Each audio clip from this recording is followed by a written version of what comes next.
এই গনি শেখের বাড়িতে আসছেন, এসে পরিদর্শন করলেন এবং দেখলেন, এ বিষয়ে আপনার কি বক্তব্য একটু বলবেন?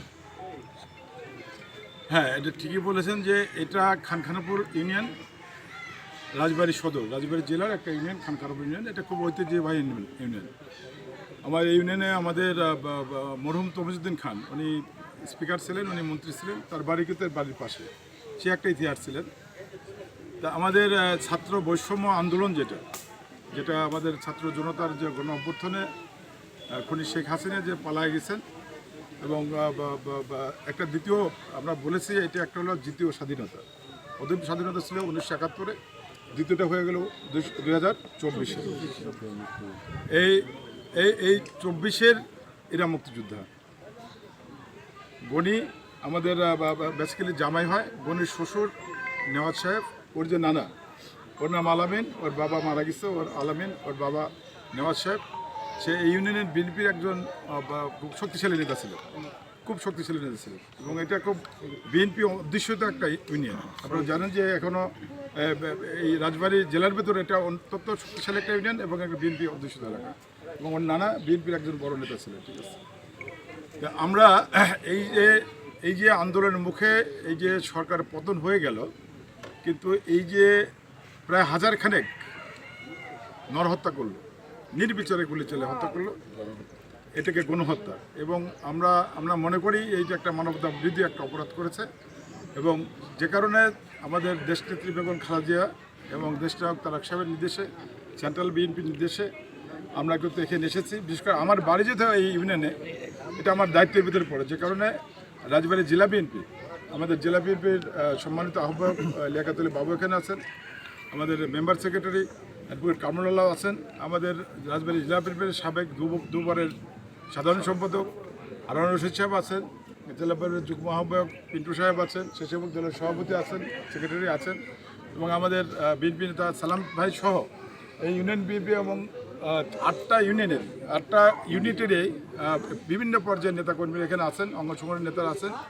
আমরা বেসিক্যালি আসছি হলো এই পরিবারের পাশে দাঁড়ানোর জন্য, সমবেদনা জানানোর জন্য। গনি হারিয়ে গেছে, সেটাকে তো আমরা ফেরত দিতে পারবো না, কিন্তু আমরা এখানে তাদেরকে ওয়াদা করে গেলাম যে এই পরিবারের সার্বিক সহযোগিতা রাজবাড়ী জেলা বিএনপি করবে, আমি ব্যক্তিগতভাবে করবো, যেহেতু এটা আমার ইউনিয়ন, আমি ব্যক্তিগত করবো।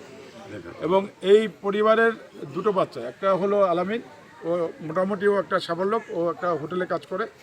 ওর জন্য আমি মনে করি যে আমাদের যে অন্তর্বর্তীকালীন সরকার, তারা একটা ব্যবস্থা করে দেবেন, তারা সরকারি চাকরির ব্যবস্থা করে দেবেন, আর আমরা তার সাথে আছি। তার একটা ছোটো বোন, 4-5 বছর বয়স, একবারে নাবালক বাচ্চা, বাবা করতে কাঁদতেছিল। আমরা যখন গিয়েছি বাবা করে কাঁদতেছিল। এই বাবা হারানোর বেদনা তো আমরা পূরণ করে দিতে পারবো না, কিন্তু আমরা আজকে কথা দিয়ে গেছি এই গনির স্ত্রীকে, আমাদের মেয়েকে, যে এই পরিবারের দায়িত্ব জেলা বিএনপির, এই পরিবারের দায়িত্ব আমার। তাদের পড়াশোনার দায়িত্ব, তাদের ভরণ পোষণের দায়িত্ব, তাদের সার্বিক দায়িত্ব আমাদের যে খানখানাপুর ইউনিয়ন বিএনপি বলে গিয়েছে যে সময় যেটা লাগবে ওদের সাথে কথা বলে আমাদেরকে জানাবে, আমরা এটা দিয়ে দেবো। ঠিক আছে, আমরা আগামী শুক্রবারে ওর বাবার 40 হবে, সে 40-এ খানখানাপুর ইউনিয়নে এই বাড়িতে অনেক বড় করে একটা অনুষ্ঠান হবে।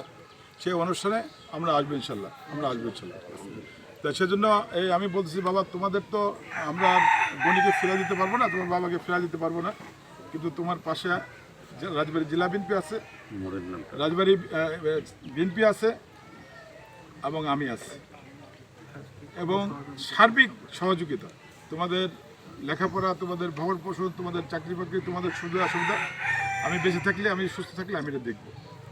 আমি পারবো না জেলা বিএনপি দেখবে, আমি পারবো না ইউনিয়ন বিএনপি দেখবে, আমি পারবো না হারুন ভাই দেখবে ভাই, এবং আমি আজকে আমাদের জেলা বিএনপির পক্ষ থেকে একটা ঘোষণা দিয়ে যাই। সেটা হলো যে আমরা দাবি করছি বর্তমান সরকারের কাছে যে আমাদের গলন্দ মরিচের চত্বর, এই চত্বরটা যেন গণিত চত্বর হিসেবে ঘোষিত হয়। আমরা শহীদ গণিত চত্বর, আজকে থেকে ওটাকে আমরা শহীদ গণিত চত্বর হিসেবে আমরা একটা সাইনবোর্ড টানিয়ে দেব। এবং গণি যে বিভৎস অবস্থা দেখলাম, আমরা কিন্তু ওখানে একটা বিশাল ব্যানার টানিয়ে দেবো। এবং আজকেই আমাদের যে নেতাকর্মীরা আছে